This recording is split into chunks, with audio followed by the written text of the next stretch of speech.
각오를 다집니다. 성전을 지어야 돼요. 성전을 지어야 돼요. 그래야 우리의 삶이 정말로 제대로 설 수 있다는 것을 이 사람들이 분명히 압니다. 하지만 만만치가 않죠. 황폐한 땅에서 연약한 사람들이 무슨 수로 성전을 짓습니까? 하나님께서 스바랴를 통해서 이 환상을 보이셔요. 그리고 이 환상과 계시를 성전을 지으려는 그 사람들에게 보여주시고 들리게 하시는 겁니다. 2500년 전 시온 예루살렘에 있었던 그 사람들이 다름 아닌 저와 여러분들, 바로 우리들입니다. 우리가 살아가는 이 땅은 황폐한 땅이에요. 예루살렘처럼 페라조트, 성곽이 없는 것 같고요. 그리고 많은 적대적인 사람들에 둘러싸여 우리가 삽니다. 하지만 저와 여러분들 우리는요, 다시 한번 성전을 짓겠다는 새 각오, 그리고 하나님의 부르심에 순종하며 나오는 사람들입니다. 우리가 정말로 성전을 짓는 사람들입니까? 그렇습니다. 우리의 어찌는 운명은요, 성전을 짓도록 하나님께서 만세 전부터 택하셨어요. 하나님께서 우리에게 하나님의 놀라운 숨겨졌던 비밀들을 알리시며 우리의 삶을 정말로 우리가 생각하지 못했던 위대한 곳으로 이끌어 가십니다. 에베소서 2장 20절부터 22절에 보면 이렇게 되어 있습니다. 너희들은 에베소 교회 성도들, 이방인 교회입니다. 저와 여러분 같은 우리들이에요. 너희들은 사도들과 선지자들의 터 위에 세우심을 입은 자라. 그리스도 예수께서 친히 모퉁이 돌이 되셨느니라. 그의 안에서 건물마다 서로 연결하여 주 안에서 성전이 되어가고 너희도 성령 안에서 하나님의 거하실 처소가 되기 위하여 예수 안에서 함께 지어져 가느니라. 우리는 성전을 짓는 사람들이고요, 성전으로 지어져 가는 사람들입니다. 하나님께서 진노의 자식이고 죽을 수밖에 없는 우리들을 오직 그 은혜를 인하여 믿음으로 말미암아 우리를 구원하셨어요. 우리가 하나님의 만드신 바입니다. 하나님을 만드셨어요. 뭘로? 우리를 하나님께서 아름답게 만드셨어요. 그러셔서 뭐하게 하시는 거예요? 성령 안에서, 그리고 예수 안에서 성전으로 지어져 가게 하시는 겁니다. 왜 성전을 지으라고 그러시죠? 우리를 구원하신 목적이 다른 데 있는 게 아니라 그 구원한 사람들 그 가운데 거하시기 위해서 구원하셨어요. 우리에게 성전을 지으라고 하시는 이유는요, 그냥 우리에게 어떤 노역을 시키려고 하시는 게 아닙니다. 이유는 딱 하나예요. 하나님께서 우리와 함께 거하시려고 하시는 겁니다. 우리가 영원히 거하실 그 놀라우신 주께서 우리에게 성전을 지으라고, 그리고 또 성전으로 함께 지어져 가자. 그래서 하나님과 영원히 함께 살아가자고 우리의 삶, 우리의 운명을 그렇게 아름답게 우리 앞에 펼쳐놓으신 겁니다.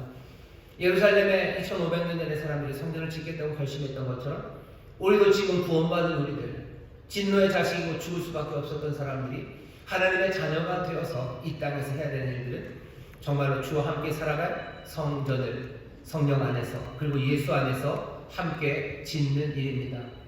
그 사람들에게 주시는 환상이었어요. 그러니 이 환상은 오늘 성전을 지으려는 우리에게도 주시는 환상입니다.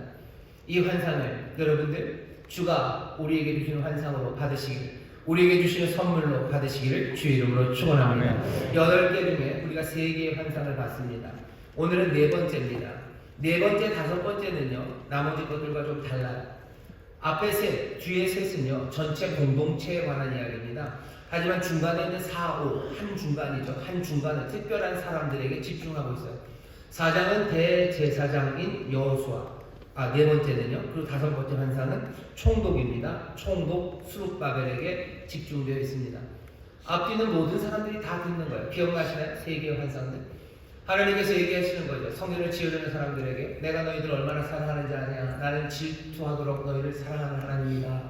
나 질투하는 하나님이다 라고 얘기하시면서 나 너에게 먹줄을 튕겨놨다고, 이제 일할 거라고, 내가 다시 너희를 다시 택한다고, 다시 충만하게 할 거라고, 그 놀라운 약속을 환상 가운데 주셨어요. 모두에게 주시는 거죠. 2번째 환상 기억하시나요? 2번째 환상은 하라시들입니다. 뿔들이 있어요. 4개의 뿔들, 그리고 4명의 하라시들. 사람들아, 뿔들 두려워하지 말아라. 뿔들이 너희를 두렵게 했을지 몰라도 이제는 성전을 짓는 너희들을 세상이 두려워할 거고, 너희가 그 뿔들을 꺾을 거라고 이 공동체에게 격려하시는 거예요. 두려워하지 말고 이 일을 하라는 거죠. 우리가 지난주 그리고 지지난주에 걸쳐 봤던 3번째 환상 기억하십니까?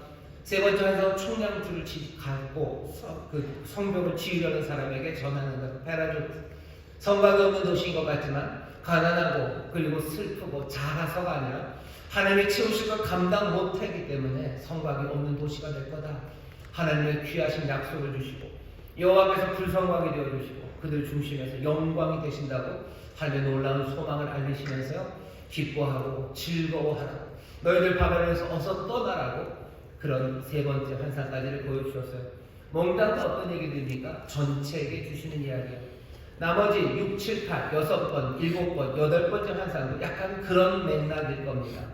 하지만 그 한 중간에 있는 네 번째, 다섯 번째, 오늘 우리가 볼 이 네 번째 환상부터는요, 훨씬 더 훅 하고 들어와요.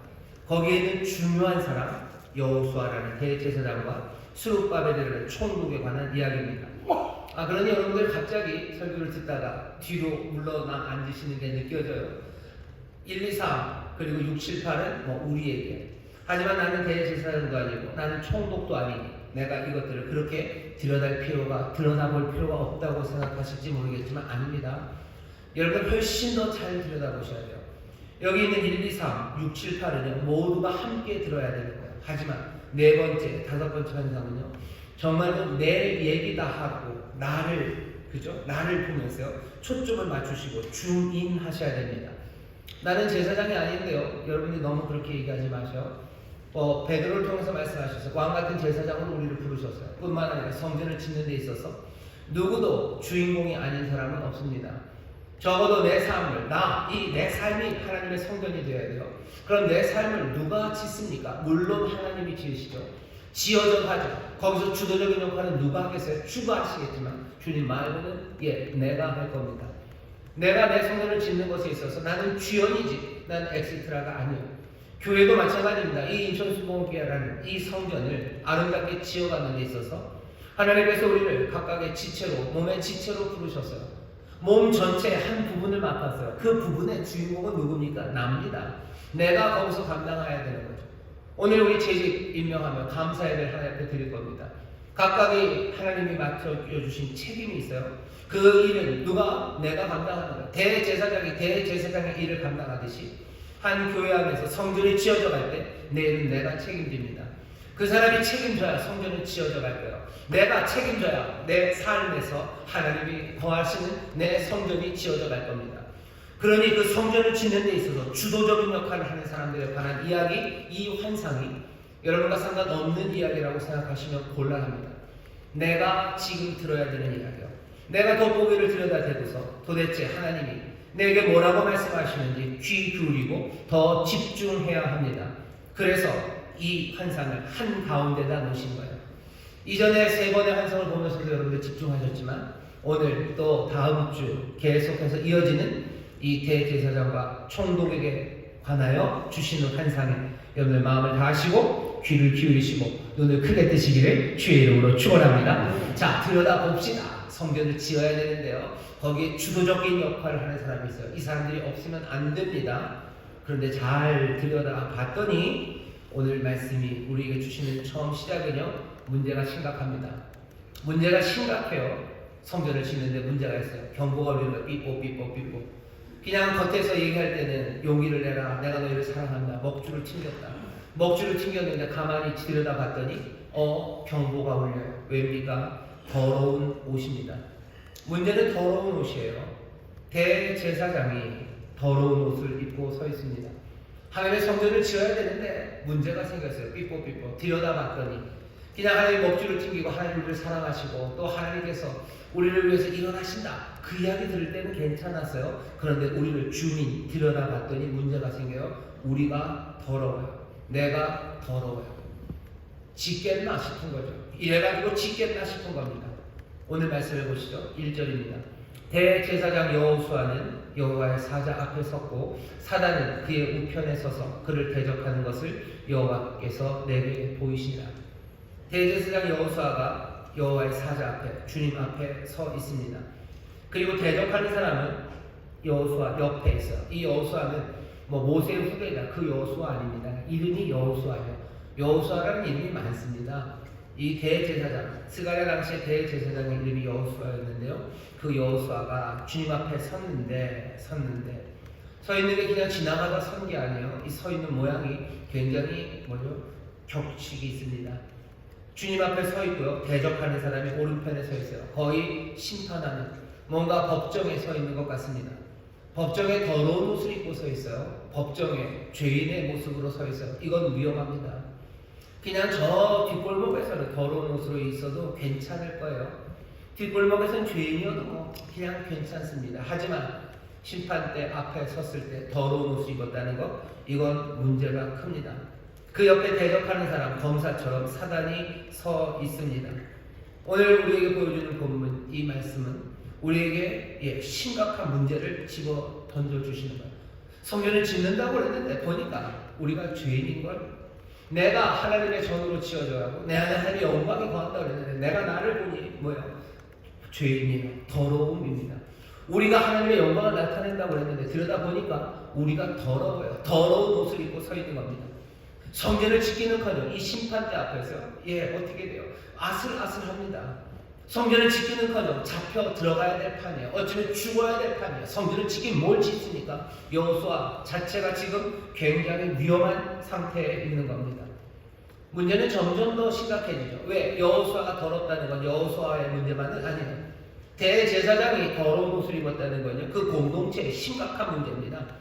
왜냐하면 대제사장이 어떤 사람이냐면요, 대제사장이 갖고 있는 아주 특별한 것 하나는요, 1년에 한 번 속죄일이 되면 이스라엘의 대제사장은요, 백성들의 모든 죄를 사하기 위해서 피를 들고 그 지성소로 들어갑니다.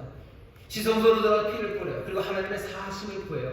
그럼 하나님이 거기서 약속하셨어요. 용서하겠다고 약속하시고, 대제사장은 그 지성소에서 나와서 온 백성들에게 하나님께서 우리의 죄를 용서하셨다는 것을 선포해요. 그럼 사람들이 기쁨으로 감사하며 또 하나님 앞에서 순종하는 그 새로운 다짐으로 삶을 살아갑니다. 대제사장이 더러우면 어떻게 들어갑니까? 죄 문제가 해결이 안 돼요. 이 땅의 죄가 해결이 안 돼요. 뿐만 아니라 대제사장은요, 특별한 옷을 입었어요. 제사장들이 입는 옷이 다 특별하지만 대제사장은 더 특별합니다. 대제사장의 어깨에 매는 게 있어요. 어깨에 매고요, 가슴에 붙이는데 보석들입니다. 여기 12개 보석을, 그리고 여기 포마노로 어깨에다가 걸쳐요. 걸치는 그 보석마다 뭘 써낸 이스라엘의 이름입니다. 이스라엘 12지파 이름을 거기다 새겨요. 대제사장은 하나님 앞에 나갈 때 자기 혼자 나가는 거 아니에요. 이스라엘 모든 백성들을 다 짊어지고 그리고 가슴에 붙이고 하나님 앞에 나아가는 겁니다. 하나님이 대제사장을 받아들이신다는 것, 결국 이스라엘 전체를 받아들이시는 거예요. 제사장은 중재자예요. 모든 백성들을 대표하고 대신해서 하나님 앞으로 나가는 거예요. 하나님 앞으로 데려가는 겁니다. 제사장은 중재의 일을 합니다. 하나님과 화목하게 하는 일, 하나님과 사람 사이에 화목을 만드는 게 제사장이에요. 우리는 아닌데요. 아니에요. 여러분은 화목해 하는 일을 맡아가주셨습니다. 예수님이 그러시죠. 바울이 그래요. 너희들 하나님과 화목해라. 하나님과 화목해야 돼요. 화목하게 된 사람들에게 화목해하는 직책을 주셨다고 바울이 얘기해요. 주님께서 우리에게 하신 말씀이에요. 하나님과 화목해라. 너희가 하나님과 화목한 다음에는 하나님과 화목하게 하는 그 직책을, 예수님이 하셨던 그 일을 우리에게 주셨대요. 화목해하는 것 뭐죠? 멀리 있었던 자들을 가까이 데려가는 겁니다. 여러분들 제사장의 일들을 이미들 하고 계셔요. 여러분들 하나님과 화목하게 된 사람들이, 여러분들이요, 멀리 있었던 사람들이 가까이 하나님 앞에 나왔죠. 멀리 있었던 사람들이 가까이 왔습니다. 그리고 여러분들 뭐 하셔요? 많은 사람들 하나님 가까이 그 임재 가운데로 여러분들이 인도하시죠. 여러분들의 자녀들을 인도하시죠. 여러분들의 부모님들을 인도하시죠. 믿음 떨어진 사람들 인도하시죠. 코로나 때문에 교회 못 오는 사람들 여러분이 가까이 가게 하시죠. 하나님 모르고 제멋대로 살아갔던 사람들, 그 사람들 하나님의 임재 앞으로 데리고 가시죠. 중재하는 일을 하는 것, 그거 제사장이 하는 일입니다. 대제사장의 이 일이 나와 상관없다고 얘기하지 마세요. 여러분들 그 일을 하는 사람 맞지 않습니까? 그런데 어떻게 되는 거예요? 사람들을 하나님의 임재 앞으로 데려가기는커녕 지금 여호수아 자신의 옷이 지저분하고 더럽습니다. 데려갈 수가 없습니다. 여호수아의 문제만이 아니라 전체 공동체가 문제입니다. 여러분 그렇게 생각하셔야 돼요. 하나님의 사람들이 정말로 더러워지기 시작하면요, 정말로 더러우면 하나님과 이 땅의 화목함을 만들어낼 방법이 없어요. 누가 그 이름들을 가슴에 품고 누가 그 이름들을 어깨에 메고 하나님 앞으로 나갑니까? 아무도 나가지 못해요. 하나님의 사람들이 이 땅에서 더러워지면 이 땅은 어쩌면 더 어두워지고요. 그리고 회복의 그 가능성이 꺾여져 버립니다. 더러운 옷을 입은 여호수아 혼자만의 문제가 아니라 공동체 전체의 문제입니다. 문제가 좀 더 심각한 건 뭔지 아셔요? 이 여호수아 이 더러운 옷의 문제를 해결할 방법이 보이질 않습니다. 왜 그런지 아십니까? 여호수아가 지금 더러운 옷을 입었다고 얘기하는데 이 죄에 대해서 여호수아가 율법 몇 개를 어겼다, 규례와 법도 몇 개를 어겼다라고 얘기를 하지를 않아요. 나중에 4절에 보면 여호와께서 이 여호수아를 용서하실 때 옷을 벗기라고 하시는데요. 옷을 벗기라고 하시면서 하시는 말씀이 내가 네 죄과를 제하여 버렸다. 지금 여호수아에게 있는 문제는 죄과입니다. 죄들이 아니에요. 죄과라고 설명된 단수입니다. 죄가 문제지 죄들이 문제가 아니에요. 율법 10계명 중에 3개를 어기고 아니면 규례와 법도 뭐 사람들 말 600몇 개가 된다는데요. 그 중에서 뭐 15개를 어겼다.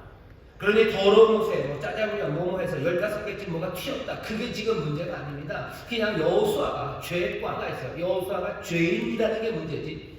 뭔가 그 문제, 죄 범한 게 문제가 아니에요. 죄를 범한 거 몇 개가 문제라면 그거 해결하면 됩니다. 유죄 판결 아니라 무죄 판결 받으면 되고요. 또 거기에서 뭐 벌금은 벌금 내면 되고 그리고 또 아니면 뭐 몇 년 살아야 되면 몇 년 살면 돼요. 하지만 문제는 그게 아니죠. 그게 아니죠. 그냥 죄과 죄인이라는 게 문제예요. 이사야가 하나님 앞에 주님 앞에 섭니다. 주 앞에 설 때 문제가 뭐예요? 내가 잘못한 거 15개가 있고 25개가 있다는 게 문제가 아니라 나는 부정한 사람이야. 그러니 거기에 대해 천사는 뭘 내가 네 죄를 네 악을 제하였다고 하지. 네 죄들을 네 잘못했던 것들을 내가 용서하고 거기에 대해서 책임을 아무 하나하나 따지는 문제가 아닙니다. 주님 앞에 서면 모두가 다 그래요. 자기가 죄인인 걸 알게 되는 거지. 내가 잘못을 뭐 78개 했다는 거 그게 깨달아지지 않아요. 베드로가 주님 앞에 섭니다. 밤새도록 주의 말씀을 같이 들었어요. 그리고는 잡은 건 없었지만 말씀에 의지해서 고기를 엄청나게 잡습니다. 그거 잡고서 베드로가 뭐라고 해요? 누가복음 5장에서 주님 떠나시래요. 주님 떠나시옵소서. 나를 떠나시라. 나는 죄인이라고 얘기하지. 나는 죄인이라고 얘기하지. 내가 지난주에 내 친구 누구에게 뭘 하고 내가 뭐 전에 작년에 뭘 내고 했던 거 그거 아무도 몰랐는데 내 옷에 묻어있는 여러 가지 그 뭐 습관들이죠. 이런 저런 것들 그거 해결해서 내 옷이 해결될 문제가 아닌 거죠. 이건 죄과예요. 다른 식으로 말하면 여호수아 이 대제사장은 죄인입니다. 사람이 죄인인 거예요. 그러니 이거 닦는다고 해결되지 않아요. 방법은 뭐가 있습니까? 그냥 다른 사람이 되기 전에는 이 문제가 해결되지 않는 거예요. 절망적인 어떻게 다른 사람이 됩니까? 예수님 앞에 니고데모가 찾아갔어요. 밤에 니고데모 가서 묻죠. 어떻게 해야 영생을 얻습니까? 영생을 얻는 길이 뭡니까? 아마 니고데모가 기대했던 건 이런 것 같아요. 니고데모 내가 널 다 보니 내가 다 안다. 너 작년에 뭐 잘못하고 뭐 잘못하고 내가 쭉 뽑아보니 그냥 어림잡아도 한 27개쯤 뭐가 실패한 게 있네. 이거 너 값을 치르고 너 다시는 이렇게 하지 말아라. 그러면 네가 영생을 얻을 거다. 아마 그런 말을 기대했는지도 몰라요. 하지만 예수님께서 니고데모가 그렇게 얘기하지 않았어요. 네 죄과들, 네가 규례를 범한 것들에 관한 문제가 아니라 뭐라고 대답하셔야 돼? 영생을 얻기 원하냐? 그럼 뭐하냐? 너 거듭나야 된대. 너 다시 나야 된다. 지금의 너 갖고는 안 돼요. 이거는 뭘 닦고 자식의 문제가 아니야. 너 죄인이기 때문이에요. 그러니 너 다시 나는 방법밖에 없다고. 거듭나는 방법밖에 없다고. 니고데모가 황당한 거죠. 어떻게 다시 납니까? 어떻게 사람이 다시 납니까? 왜 그렇게 절망적인 이야기를 합니까? 내가 지금 이 나이가 돼서 내 어머니에게 들어가는 얘기입니까? 지금 뭔 얘기 하냐고? 예수님이 니고데모를 보면서 사랑하시며 얘기하신 걸 겁니다. 혀를 차시며 얘기하는 거예요. 유대인의 선생, 네가 그렇게밖에 못 알아듣냐고? 거듭난다는 말 그렇게 들으면 안 된다. 너 위로부터 하늘로부터 나야 된다. 성령으로 난 자, 하나님의 영으로 새롭게 태어나는 거 너 그거 모르는구나 라고 니고데모는 얘기해요. 아마 니고데모는 그날 밤에 몰랐을 겁니다. 그러니까 니고데모는 사라지죠. 하지만 니고데모는 나중에 압니다. 다시 난다는 게 뭔지 알아요. 이게 죄들의 문제가 아니라 죄를 해결해야 된다는 거 그때 니고데모는 알아요. 하지만 여기 여호수아는 지금 그건 아직은 모릅니다. 니고데모처럼 이 불쌍한 여호수아는요 주님 앞에서 지금 환상으로 보여지는 게 뭐예요? 탈탈 털려서 거기 서 있는 거예요. 탈탈 털려서요. 심판대 앞에 죄인으로 서 있습니다. 주님 앞에 죄인으로 서 있어요. 주님 앞에 내가 죄인으로 서 있다는 것은 나만의 문제가 아니라 모든 공동체가 이제 어떻게 될지 모릅니다. 이 문제를 내가 어떻게 해결할 수 있습니까? 해결할 수 없습니다. 이렇게 불쌍한 여호수아는 지금 주님 앞에 서 있어요. 내가 어떤 존재인지가 드러나는 자리는 주님 앞에 서는 자리입니다.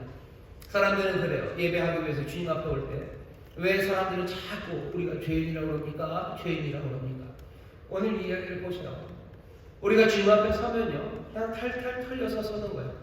내가 주 앞에 섰을 때 더러운 옷을 입고 서 있는 것이 그냥 명백합니다.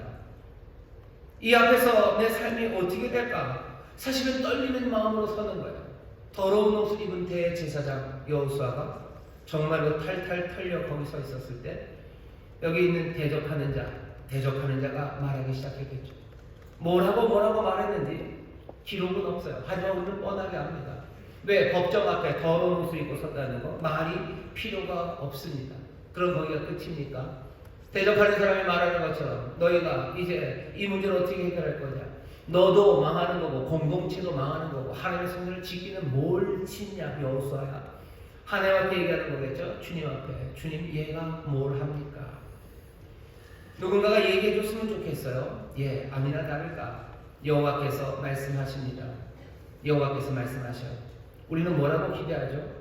우리가 기대하는 말들은 아마 이런 걸 겁니다. 사단이 옆에서 대적하니까 여호와께서 사단에게 야 그래도 이 여호수아가 너보다는 낫다. 이 사단의 거사 뭐 이런 얘기 비교하는 거죠. 너보다는 낫다. 주님 앞에 섰을 때 탈탈 털려서 우리가 섰을 때 우리는 그런 얘기 좀 듣고 싶어요. 비교죠. 그래도 내가 니보다는 낫다는 거죠. 쟤보다는 내가 낫지 않습니까? 아니면 또 기대하는 바는 뭐예요? 얘가 그래도 겉은 이렇게 더러운 옷을 입었어도 속살은 하얘. 그냥 확 뒤집어 보면 안은 깨끗하다. 이거 뭐 하는 거예요? 도망가는 거예요? 회피하는 거예요? 알 수 없죠. 아내가 어떻게 되는지 알 수가 없죠. 그러면 그냥 말을 피하는 겁니다. 우리가 주님 앞에 죄인으로 섰을 때, 더러운 옷을 입고 섰을 때 우리는 그냥 남들과 비교하면서 그 상황을 모면하고 싶어요. 그리고 그냥 도망가고 싶죠. 말도 안 되는 이야기를 가져다 대면서 도망가고 싶어 합니다. 하지만 주님께서는 뭐라고 얘기하시나 보셔요. 더러운 옷을 입고 선 사람을 지금 사단이 대적하며 얘기해요. 쟤 좀 보시라는 거죠. 쟤 보시라고. 저 탈탈 털린 여호수아를 보라고 하는 그 말에 여호와께서는 뭐라고 대답하십니까? 맞다고. 쟤 더럽다고 얘기하셔요. 쟤 더럽다고. 죄인이라고 얘기하셔요. 주님은 우리를 보시며 우리를 부정하지 않으셔요. 우리를 부인하지 않으십니다. 거짓말하지 않으셔요. 우리는 비교하면서라도 도망가고 싶고 그 부인하고 싶지만 아니요, 주님 부인하지 않으십니다. 그 대신 뭐라고 얘기하셔요? 이렇게 얘기하십니다. 이는 불에서 꺼낸 그슬린 나무가 아니냐. 여호수아 불에 그슬린 나무, 불에서 꺼낸 그슬린 나무입니다. 그슬린 나무니 탔죠. 그러니 검죠. 지저분하죠. 재가 덕지덕지 묻어서 거의 재가 된 나무죠. 정말로 볼품없고 쓸모없죠. 그슬린 나무 맞다. 검은 나무 맞아요. 검어, 제투성이에요. 뭐 신데렐라요. 얘는 신데렐라, 제투성이고 얘는 검어. 하지만 뭐라고 얘기하셔? 불에서 꺼낸 그슬린 나무예요. 그슬린 나무 맞지만 누가 꺼냈어요? 내가 꺼냈어요. 내가 꺼낸 나무다. 여기 서 있어요. 주 앞에 서 있는 이 여호수아는 그슬려서 검고 그래서 얘 더러운 거 맞아. 하지만 내가 꺼낸 나무. 이건 내가 불에서 꺼낸 나무예요. 그게 여호와께서 지금 여기 있는 이 여호수아, 더러운 옷을 입고 서 있는 탈탈 털려서 아무 말 할 수 없는 그 여호수아에게, 그리고 또 사탄에게, 세상을 향해서 주님이 하시는 말씀이에요. 불에서 꺼낸 그슬린 나무. 불에서 꺼냈으니 상했을 겁니다. 불에서 꺼냈으니 약하고 취하고 검었을 거예요. 사단이 가만히 있지 않았을 겁니다. 그 다음 이야기는 뭐겠습니까? 사단이 하는 말이죠. 좋아요. 불에서 당신이 꺼내셨네요. 거슬리고 검고 그래도 주가 꺼내신 거 보니 불쌍하게는 여기셨나 보네요. 불쌍하죠. 불에서 꺼낸 거슬린 나무입니다. 나무가 지가 나오겠습니까? 누가 꺼내주셔야죠. 사실은 뭐 더 이야기를 하면요, 그거 불에서 꺼내기 위해서 하나님께서 뭐 불을 어떻게 하지 않으셨어요? 거기다가 손을 깊이 넣으신 거죠. 그 불 가운데로 손 깊이 넣으셔서 어쩌면 다니엘과 환상처럼 불 가운데 하나님 함께 하셨어요. 우리의 시련과 아픔, 그 죽음 가운데 주께서 함께 하시며 우리를 건져내신 거예요. 사단이 얘기할 수 있죠. 좋아요. 그분이 여기셨나 보네요. 그러네요. 내가 봐도 쟤들 불쌍하네요. 불쌍하고 그래서 건져내신 거 좋지만 질문이죠. 이 사람 대제사장 여호수아는 지금 뭐 해야 되는 사람이에요? 성전을 지어야 되는 사람이에요. 사단이 묻습니다. 이런 자들로 성전을 지을 수 있겠습니까? 불쌍해서 구원을 내신 것까지 오케이, 좋아요. 하지만 이 사람들이 성전을 짓겠습니까? 이런 자들이 성전을 짓겠습니까? 이런 자들 가운데 주께서 거하시겠습니까? 이런 사람들 안에서 주님의 영광이 드러나겠습니까? 이 사람들이 주의 영광의 증인이 될 수 있겠습니까? 라고 묻는 거예요. 불에서 꺼내 그 슬린 나무, 이 사람들이 그렇게 됩니까? 이렇게 추상적으로 얘기할 것도 아니에요. 더 직접적으로 아마 대적하는 사람이 얘기했을 거예요. 이렇게 더러운 사람이 거룩하고 아름다우신 하나님, 그 하나님의 영광을 드러내겠습니까? 이 더러운 사람들에게 하나님 그 거룩하시고 아름다우신 분이 함께 거하시겠습니까? 이 야비한 사람들이 하나님의 긍휼과 자비를 드러내겠습니까? 이 비굴한 겁쟁이들이 하나님의 용기와 그 담대함, 그 신선함을 이 사람들이 드러낼 수 있겠습니까? 이 연약한 사람들이 그 위대하신 능력을 나타내겠습니까? 이 무지한 사람들이 하나님의 그 지혜를 이 사람들이 말하고 드러낼 수 있겠습니까? 묻는 거예요. 이렇게 못났는데도 교만한 말도 안 되는 이 인생들이 정말로 지극히 높으시지만 겸손하신 그리스도를 증거해낼 수 있겠습니까? 묻는 거죠. 불에서 꺼낸 그 슬린 나무. 여호와의 그 대답에 사단은 할 말이 많아요. 진토가 어찌 하나님을 담아내겠습니까? 진토가 어떻게 하나님의 영광을 드러내겠습니까? 불에 꺼낸 그 슬린 나무가 어찌 그 일을 하겠냐고 사단은 대적합니다. 사단과 여호와께서 주님이 똑같이 얘기하시는 게 있어요. 뭡니까? 우리가 더러운 옷을 입었다는 거 부정하지 않으셔요. 사단은 우리가 더러운 옷을 입었어요. 그러니 뭐요? 절망으로 밀어넣는 겁니다. 더러운 옷 입었으니 너 어떻게 해요? 절망으로 가는 거야. 하나님의 은혜, 영광 거기에 너는 못 간다 라고 체념하게 만드는 것, 그것이 사단이 하는 이야기. 하지만 여호와 주님은 달라요. 똑같이 우리가 더러운 옷 입은 말, 우리가 쟤처럼 검은 것 알아요. 불에서 꺼낸 그 슬린 나무인 것 아셔요. 하지만 이 참담한 현실을 부인하지 않으셔요. 그 대신 어떻게 하십니까? 우리를 택하시고 사하시고 회복시켜 주셔요. 사단과 달라요. 그는 여호와노라.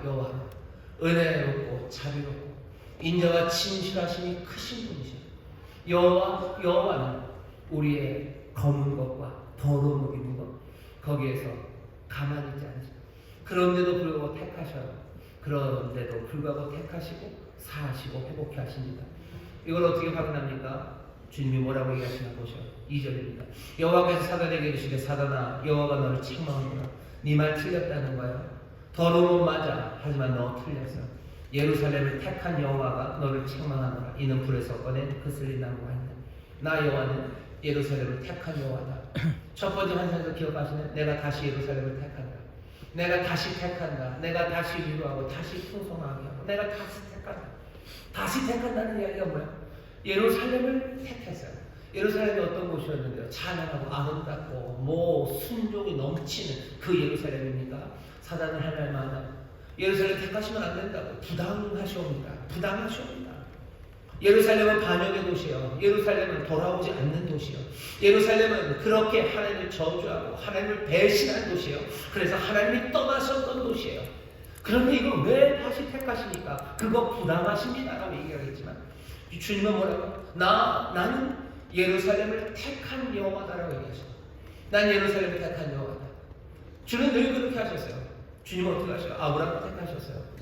주님은 누굴 택하셨어요? 야곱을 택하셨어요. 주님은 누굴 택하십니까? 아론을 택하셨어요.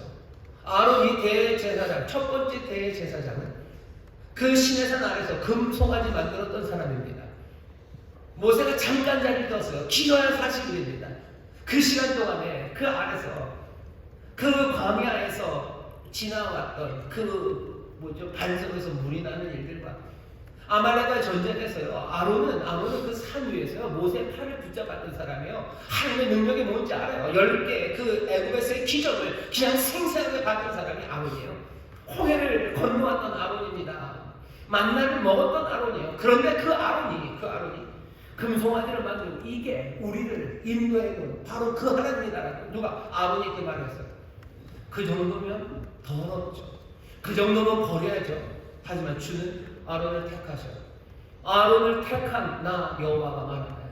저 사람들은 불에 타다가 내가 건져낸 그슬린 나무들이다. 내가 저들을 택한다. 이 나무가, 이 그슬린 나무가 성전을 지을 수 있습니까? 주께서는 대답하시는 거예요. 짓겠다는 거예요. 불에서 꺼낸 그슬린 나무로 짓겠다는 거예요. 내가 언제 무슨 아이보리 상아로 짓겠다고 했냐? 내가 불에서 꺼낸 그슬린 나무, 그 나무로 짓겠대요. 어떻게 지으실까? 어제 설교 주면서 상상만 해봤어요. 아, 이게 숯덩어리면 탄소네. 탄소면 다이아몬드랑 그죠? 그 원자 구조가 똑같아요. 누구는 왜 수치되고 누구는 다이아몬드가 되니까 탄소가 뭐 8억 년, 한 30억 년 고온으로 꽉 눌리면요, 그게 다이아몬드가 된답니다. 아, 정말요? 왜? 요새 인조 다이아몬드 많이들 만듭니다. 옛날에는 뭐 유리 자르고 뭐 이렇게 기계 절삭하는데 조금씩만 인조 다이아 썼지만요, 요새는 크게 아주 멋지게 잘들 만들 수 있어요. 그래서 다이아몬드 값이 많이 떨어지고 있습니다. 요새 천연 다이아몬드 사는 사람 별로 없어요. 하나님이 어쩌면 고온 고압으로, 그죠? 하나님이 뜨겁게 하시는 거겠죠. 하나님의 은혜로 꽉 채우시면 어쩌면 숯덩어리가 다이아몬드가 되듯이 하나님 지으실 수 있으셔. 하나님 어떻게 하신 거예요? 내가 불에서 꺼낸 이 그슬린 나무 대제사장을 내가 회복시키고 내가 사하고 회복시키고 옷 벗겨라. 내가 네 죄가를 다 제하여 버렸다. 이제 아름다운 옷 입히라고. 스가랴가 갑자기 끼어들어요. 관도 씌워주세요. 제가 관도 씌워주셔요. 제사장이 옷을 새롭게 입고요, 관을 썼다는 건 대제사장으로 다시 임명받는 그 자리입니다. 출애굽기 28장에 보면 그렇게 돼 있어요. 아름다운 옷을 만들어 입히고 그리고 관을 씌우고 그 관 위에다가 여호와께 성결이라고 금으로 써 붙입니다. 그리고 제사장이 일을 하는 거예요. 대제사장 여호수아, 말도 안 되는 죄인으로, 그리고 대제사장의 사명 감당할 수 없는 일, 온 공동체와 세상을 그냥 위기에 빠뜨려버리는 절망적인 사람으로, 죄 몇 개의 문제가 아니라 죄인으로 섰던 이 사람이 하나님의 택하심과 그리고 사하심과 회복하심으로 다시 제사장으로 섭니다. 그 다음에 얘기는 뭐예요? 잘하는 거죠. 6절부터 나오는 말씀입니다. 여호와의 사자가 여호수아에게 증거하여 만군의 여호와의 말씀에 내가 만일 내 도를 준행하며 내 율례를 지키면 내가 내 집을 다스릴 것이며 내 뜰을 지킬 것이며 내가 또 너로 여기 서 있는 자들 중에 왕래케 하리라.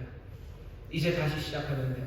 하지만 주 앞에 서서 더러운 옷을 입어 탈탈 털렸다가 불에서 꺼낸 그슬린 나무, 예루살렘을 택한 내가 너를 다시 사하고 내가 너를 회복시키고 그렇게 새 옷을 입히고 새 관을 쓴 사람, 그 사람은 이전과 같을 수가 없습니다. 성전을 짓는 그 일은요, 감사와 감격 그리고 겸손으로 행할 수밖에 없습니다. 내 능력 의지할 이유도 없습니다. 내가 그슬린 나무, 불에서 꺼낸 그슬린 나무라는 걸 알아요. 나를 새롭게 하실 것을 믿으며 기대하며 그슬린 나무는 성전을 짓는 그 제목이 되어갑니다. 주님 앞에 선다는 게 뭔지 잘 보셔요. 우리가 예배 때마다 주님 앞에 섭니다. 오늘 이 시간 우리가 주님 앞에 서는 것, 오늘 성령님이 우리에게 임하셔서 우리의 눈을 여시고 우리의 귀를 열어주시는, 우리가 주님 앞에 더러운 옷으로 서 있으나 온갖 참수하는 소리 있으나 주께서 우리의 더러운 것을 부정하지 않으셔요. 부인하지 않으셔요. 그 대신 우리를 사하시고 우리를 회복해 시키십니다. 이 불에 그슬린 정말로 쓸모없는 나무들을 주께서 이제 사용하시고 택하셨다는 놀라우신 확신에 그리고 새로운 부르심을 우리에게 들려주십니다. 그런 예배하는 그때마다 우리 안에는요, 겸손 그리고 새 소망, 그것이 끌어오르는 게 예배의 자리입니다. 주님 앞에서 겸손해져요. 그리고 주님 앞에서 세상 어디 그리고 세상 무엇도 꺾을 수 없는 소망이 우리 앞에 끌어오르기 시작합니다. 내 연약함을 보면서 주저앉잖아요. 이 그슬린 나무 주께서 택하셔서 예루살렘을 택하시듯이 나를 다시 택하셔서 내게 옷 입히시고 내게 관을 씌우셨어요. 나는 성전을 짓는 그 일을 하러 나는 달려갈 겁니다. 내 못남이, 내 약함이 내 길을 가로막지 못해요. 내 못남과 내 약함이 나로 하여금 멈춰서지 못하게 그슬린 나무들 주 앞에 감격하며 소망 가운데 달려갑니다. 주 앞에 서는 시간들을 그런 시간, 겸손함 하지만 꺾이지 않는 소망으로 다시 한번 내가 가야 할 길을 알게 하시는 겁니다. 주님 앞에 오늘 우리가 섰으니 여러분들 이 여호수아처럼 사함 받으시고 회복되어 다시 한번 소망으로 겸손함으로 서게 되시기를 주의 이름으로 축원합니다. 문제가 있어요. 뭐죠? 본문은 10절까지 읽었는데 뒤에는 얘기를 안 했는데요. 여러분들 그렇게 생각하시면 설교 정말 잘 들으셨어요. 알려드리겠습니다. 다음 주에 할 겁니다. 왜냐하면 아직 얘기가 끝나지 않았어요. 이 얘기가 참 좋은데요. 아무 말 하지 않고 우리가 다 받아들일 만큼 오늘 여기 보면 여호수아는 아무 말이 없습니다. 그냥 탈탈 털렸지만 예 감격 그것으로 가요. 하지만 의문은 하나 생기죠. 어찌 이런 일이 어찌 이런 일이 내가 죄를 지었는데 어찌 이렇게 됐을까 라는 생각은 남아요. 거기에 대한 대답입니다. 어떻게 이런 일이 있었을 수 있을까? 하나님이 불의하셔서 하나님은 그냥 우리를 편애하셔서 아니 거기에 대한 답이 다음 주에 있어요. 그리스도에 관한 이야기입니다. 메시아에 관한 이야기고 순에 관한 이야기고 돌에 관한 이야기 그 모든 것들이 세상을 어떻게 바꿔내시는지에 대한 어쩌면 광대한 이야기와 설명이 우리 앞에 놓여있어요. 오늘 조용히 여호수아처럼 우리의 삶을 보시고 또 그럼에도 택하시고 그럼에도 사명 주신 놀라우신 주님 앞에 다시 한번 감사하고 감격하고 다짐하는 귀한 시간 그런 여호와 앞에서의 시간이 되기를 주의 이름으로 축원합니다. 기도하겠습니다. 하나님 감사합니다. 우리의 죄를 사하시고 회복케 하시는 주님 우리가